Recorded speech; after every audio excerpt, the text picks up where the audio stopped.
Thank you for joining Wars of the Roses as we continue with part 10 of the Genius of Freemasonry and the 20th Century Crusade by J.D. Buck.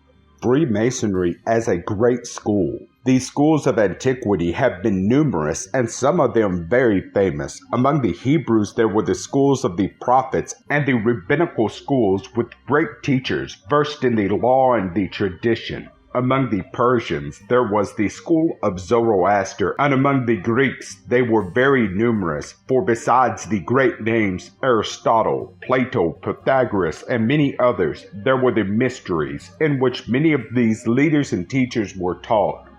Still, earlier than this, there were the schools of Egypt, Arabia, and of India.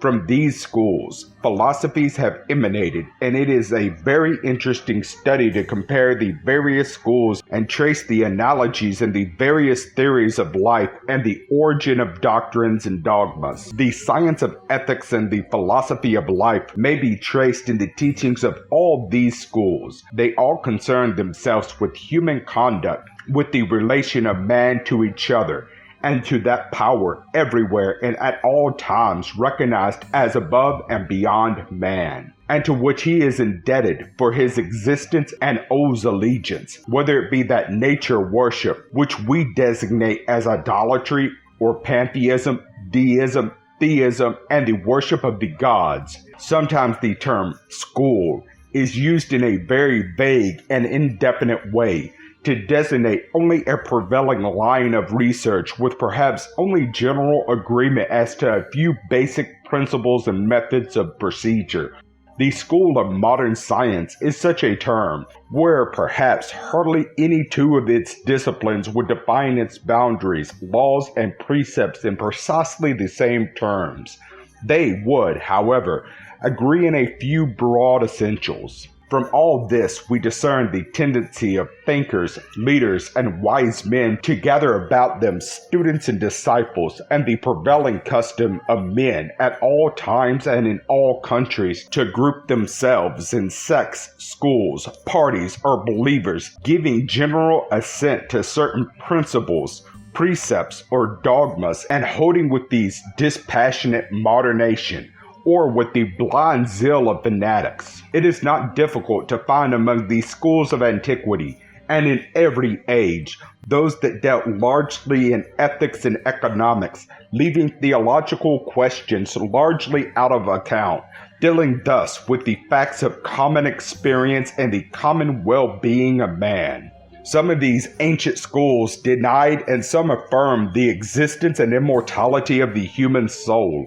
Some dealt dogmatically with some concept of divinity, and some gave rise to creed, dogma, and bitter disputes and antagonisms over things concerning which they had only a texture of scripture, or the opinion of a wise man, or the sayings of a prophet. Among some of these ancient schools, there arose the process and the practice of so-called initiation.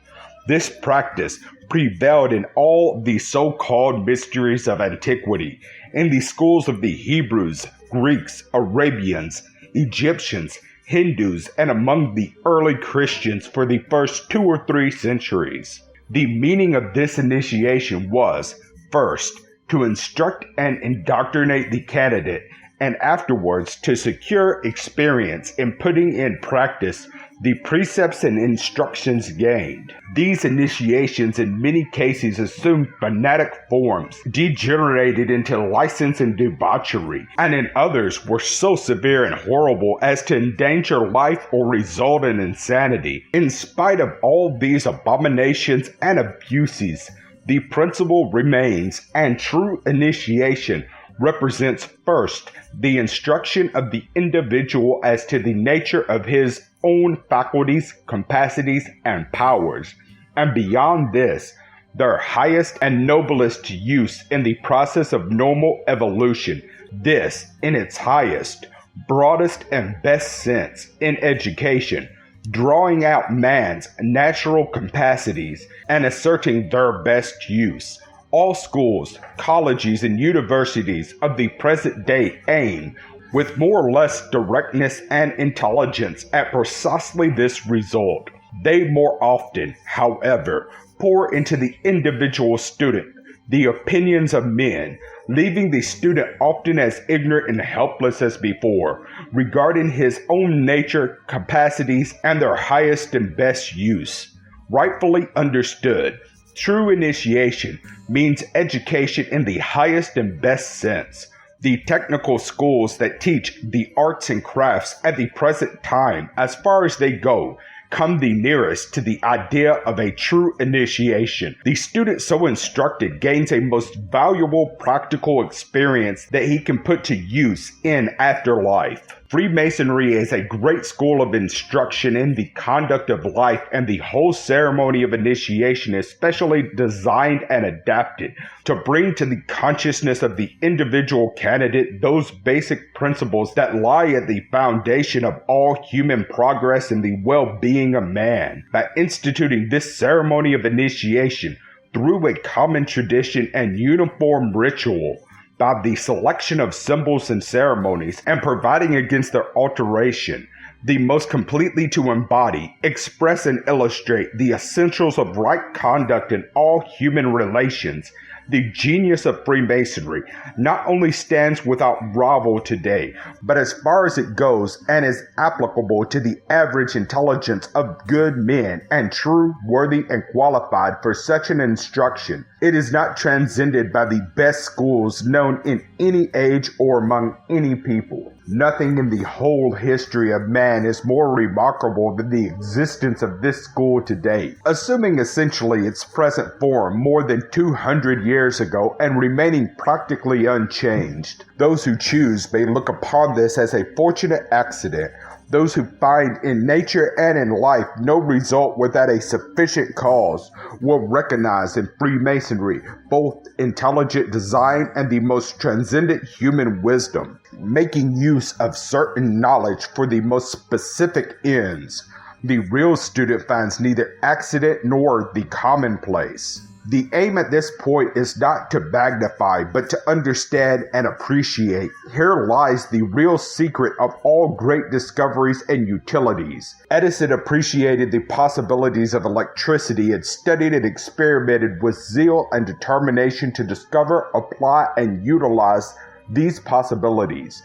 They call him a genius, a wizard, and yet his whole course consists in observation, reflection, reasoning, and then adapting or utilizing. So also with Marconi and every great discoverer in science. The science of life offers no exemption to the rule. There have been men here with intelligence, zeal, and persistence equal to that of any recognized scientist, who for the desire of knowledge and progress and for the love of man have sought and attained wisdom. All real progress of the individual in the one case, as in the other, is a true initiation. Each great discoverer will tell you, like Newton, that at best he has only gathered a few pebbles on the shore of the measureless ocean of truth, and that the discoveries he has made seems to him as nothing besides the possibilities he discerns beyond. Only the ignorant, superficial, and conceited are satisfied with their own achievements and doubtful as the great beyond of human progress. The love of truth and the desire for certain knowledge are often an all-absorbing passion of the human soul. Apart from any use that can be made of such knowledge or any personal gain likely to follow its possession in one form or another, it is innate as a natural instinct. Like the love of art or music, it grows by what it feeds on. That is, the more it is indulged or cultivated, the stronger it becomes. In this way, the true genius arises. Talent develops art, and this almost unconsciously blossoms into genius. The point of first importance in all cases is the discovery and manifestation of talent, tendencies, and adaptation in the given direction. This means capacity to apprehend, utilize, or accomplish along certain lines. It is as natural that one should develop along these lines as for a child to romp and dance in the exuberance of youthful joy. The tendency is innate, and the manifestation is spontaneous and repressed with difficulty. All great artists, musicians, scientists, discoverers, and explorers have manifested this innate tendency or latent capacity. So also with the mystics, prophets, seers, and redeemers of the human race. Buddha and Jesus were no exceptions to this rule. The boy Jesus at the age of 12 was found disputing with his elders and confounding the priest in the temple, just as Mozart at the age of 6 astonished the older musicians. There is nothing miraculous in any of these cases, however exceptional or unusual they may be. They all group naturally under one general head. In the case of Jesus and the great seers and prophets of antiquity, the talent or capacity, instead of being confined to one special line like art or music, for example, was rather an all-rounded development of the innate faculties, capacities, and powers, giving rise to intuition and quick perception of the relation and value of things in individual life and human experience. The individual, so endowed, realizes his resources and appreciated his personal responsibilities. The light of what we call conscious was thus full and strong in him. Self-mastery followed as a natural sequence of recognizing and utilizing his resources. Such an individual was nearer to nature, in closer fellowship with man, and nearer to God than the ordinary individual. Here, then lies the natural evolution of a master. The great schools of antiquity and of all time, in which genuine initiation was understood and practiced on the candidate, always worked on the lines above indicated and undertook to realize, as far as possible, the same result, viz., wisdom and self-mastery. The title, master, applied in any other sense is meaningless or a mere compliment. That initiation, therefore, by which the candidate gained continually more and more light, gained self-control and became master in the building of his own character was, and is today, something more than empty show or a meaningless ceremony. The candidate for real initiation was always selected, that is, he gained admission to the first step or first degree by evincing interest in and capacity for the acquirement of real knowledge. If he were found indifferent, insincere, or lacking in capacity for such work, he was never admitted. It is, therefore, by no means a meaningless phrase to inquire at every step if the candidate be worthy and qualified and duly prepared. The ceremony of and in the preparation room symbolizes just these preliminary and invariable requirements. No regularly initiated Freemason can fail to see the relations of all the foregoing to the ritual and ceremony of initiation in the Master's Lodge, or in what sense Freemasonry is a great school in strict keeping with the traditions of the past and in the best sense of the term. Real initiation. In every case, in all time and under all circumstances, the result of this initiation depends, in the last analysis, upon the candidate himself. Proficiency in the preceding degree is always the essential. If he fails to apprehend and makes no progress in one degree, that bars him from the next degree. It is said that in the school of Pythagoras, students sometimes remained for years in the outer court, hewers of wood and drawers of water, and sometimes failed entirely and were returned to the outer world. Community life was the rule among them, and when the candidate finally failed and returned to the outer world, he was given twice the value of all he had brought to the community. This rendered charges of injustice against him impossible. It also must have induced care in the selection of the candidates. Initiation in Freemasonry symbolizes in every case real initiation. The one resembles the other, precisely as the substitute for the Master's word resembles the real word. The loss of the real word and the hope of its future recovery show the true relation of our present order of Freemasonry to the real school of the masters from which it originated. Freemasonry is a great school in another sense, viz., in the uniformity of its landmarks, traditions, and ritual, and in its worldwide diffusion.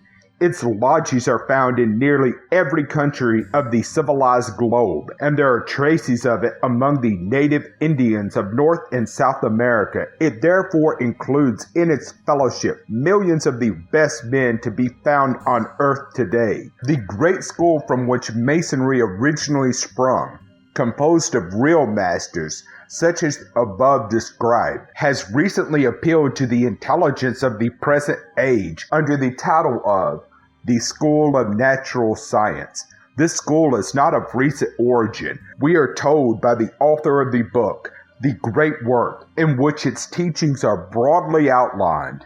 Just as the teachings of Freemasonry have been perpetuated year after year and generation after generation by initiates in the order, aiming at the same results through an unaltered ritual, so in the parent school, the real knowledge has been preserved by the same process for ages and transmitted unaltered to the present time.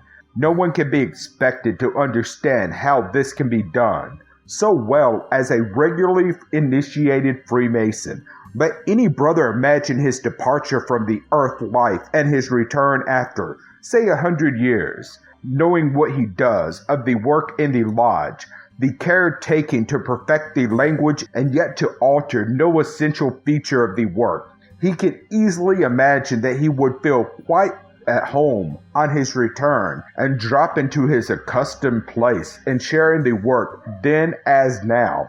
Hence the saying, once a Mason, always a Mason. The essential thing that is thus preserved and transmitted in Masonry and in the Great Lodge is not a creed nor a dogma based upon the opinions of men and so capable of various interpretations and destined to be changed as intelligence advances and mankind gains larger and broader views of life. It is rather as though the wisdom of the ages, the greatest achievements of man in the essentials of right living, a knowledge of self, and our duties to others had been condensed into a few essential principles, and these represented and inculcated in such a way as to constitute a personal experience in the initiation of every candidate. This is precisely what the author of the book above referred to represents by the School of Natural Science. Science deals with facts, institutes experiments, and undertakes to discover laws. The result is knowledge. Philosophy speculates and reasons, while religion, so-called, dogmatizes. Thus saith the Lord. Freemasonry and the Great School neither speculate nor dogmatize, but undertake to teach the candidate by a personal experience the essentials of ethics and to place vividly before the mind those essential principles that determine individual character and promote the well-being of society. Masonry today bears the same relation to the great parent school that the lesser mysteries bore to the greater in the best schools of antiquity, notably those spoken of by Plato and the school of Pythagoras in Greece. Every intelligent Freemason can see how little what we call modern progress has altered or is likely to alter the essentials of Freemasonry. It would be difficult to imagine any body of doctrines or principles that so readily touch the heart and appeal so directly to the conscience of men, and yet at the same time adapt themselves without changing one essential principle to different degrees of intelligence and to people of every nation, kindred, and tongue, teaching everywhere the same lessons: brotherly love, relief, and truth. The only possible explanation lies in the fact that human nature is everywhere and at all times essentially the same, and that the principles under consideration are basic, essential, and universal. They constitute the basis of ethics and are calculated to ensure economic justice and the reign of peace and goodwill among men. There ought to be a great awakening among Masons at the present time as to the realization of what Masonry really means, of the great work it is capable of accomplishing, and of the great opportunity offered in this 20th century for this work that is so much needed and for which the time has come. Many persons, both in and outside the lodge, are prone to criticize the members of the great school for concealing their very existence, just as outsiders criticize and condemn Masonry for being a secret order. The reasons for concealment are the same in each case. Any good man and true, who of his own free will and accord knocks in the right way, will find the secrets of Freemasonry as open to him as to any other. If he does not want them, it is both unjust and lacking in intelligence for him to criticize what he does not want and really knows nothing about, or to criticize those who do want them and who pronounce them beneficent and helpful. It is difficult to see how these critics outside the lodge differ in any essential form those Master Masons who are equally skeptical and critical regarding the great school. They use the same arguments based on the same superficial view. The Master Mason who has learned the lessons of the lodge and hath apprehended their value and significance ought to know better. There is far less excuse for him than for the critic outside the lodge. At every step he is given clues that point to nothing else unless they are altogether meaningless. The legend of the keystone, lost in the rubbish, the secret vault, the substitute, and its relation to the true word, the seeking of light continually. Turn where you will, the whole ritual and symbolism read, he that seeketh shall surely find. So plain are the clues everywhere that seemingly a man, though a fool, need not err therein. Every deep and intelligent student of Masonry in all time has realized that there must have been superlative wisdom in designing the whole institution of Freemasonry and deeper meaning than the ritual carries upon the surface. Sir Albert Pike, undoubtedly the most profound student and writer of modern times on the subject of Masonry, devoted a lifetime to his researches. He studied Sanskrit after he was 50 years of age in order to carry his studies to remotest times. He found his strongest clues among the Persian and Hindu philosophers and the greater mysteries and schools of antiquity. Guided by his own intuitions, his love of truth, his singleness of purpose, and his unflagging determination, he made great discoveries and left, according to his desire, his noblest monument in his writings and work for the order. But with all his splendid work, there is nothing with which I am acquainted to show that he ever met a member of the great parent school, a master of the greater mysteries from which the school of Masonry sprung. This at first sight may seem discouraging and an injustice.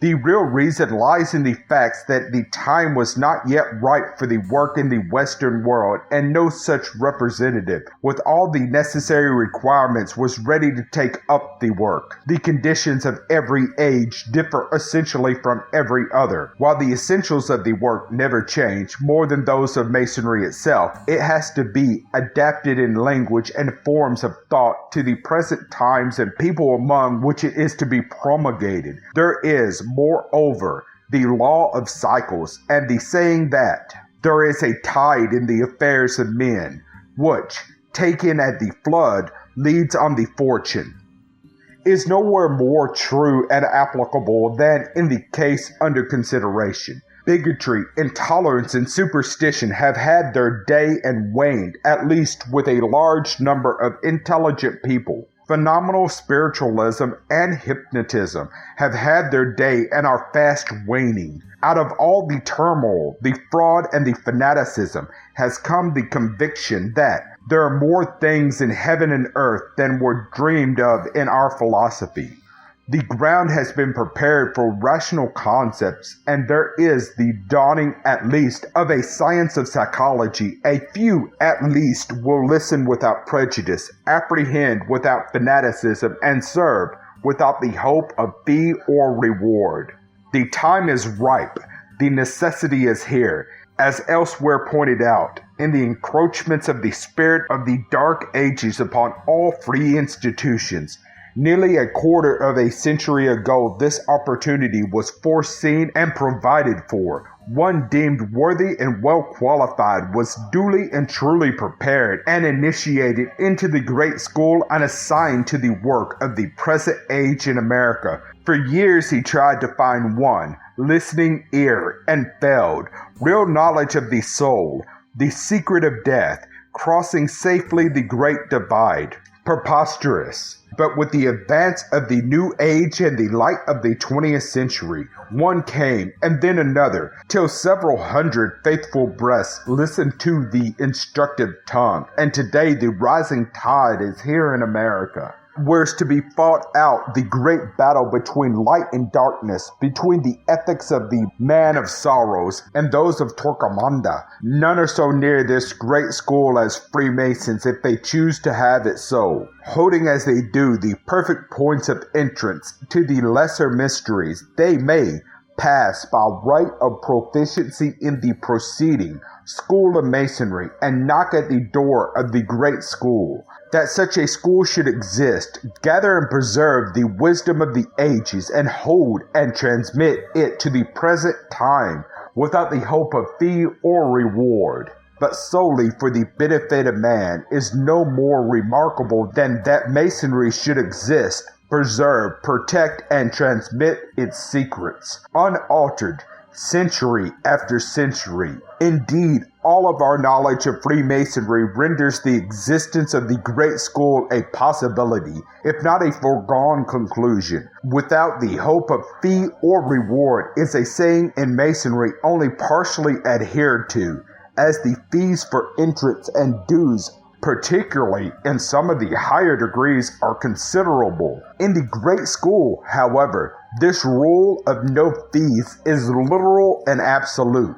No one need to be in any doubt nor make the mistake of comparing this school with any that teach occultism or anything else for a consideration. All possible motive for deception or exploitation is thus eliminated. When we remember, as stated by Brother Albert Pike, that at one time or another more than 600 degrees have been introduced into Masonry as Masonic, it seems remarkable that the Blue Lodge remains uncontaminated and that the Scottish Rite is so consistent and harmonious with it. Under these conditions, the future of Freemasonry in this country seems very promising indeed.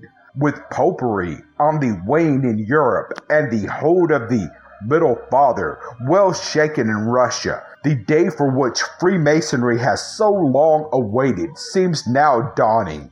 Its mission as a great school in ethics and fraternity will be that of a light bearer, an idle republic that shall be to this great nation at once an object lesson, an inspiration, and an ideal. This great school is the servant but never the master of the republic, asking nothing for itself except the honor of serving. It seeks no aggrandizement, no other recognition, no higher honor. There are over 2 million of Freemasons in this great republic who will say the foregoing.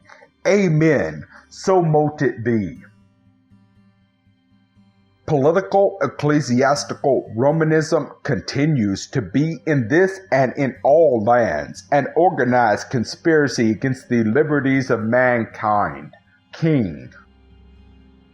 Thank you for watching, and please don't forget to share, like, subscribe, and comment. And if you can, please consider donating to Wars of the Rosies. Links to PayPal and Patreon are in the description. Thank you so very much.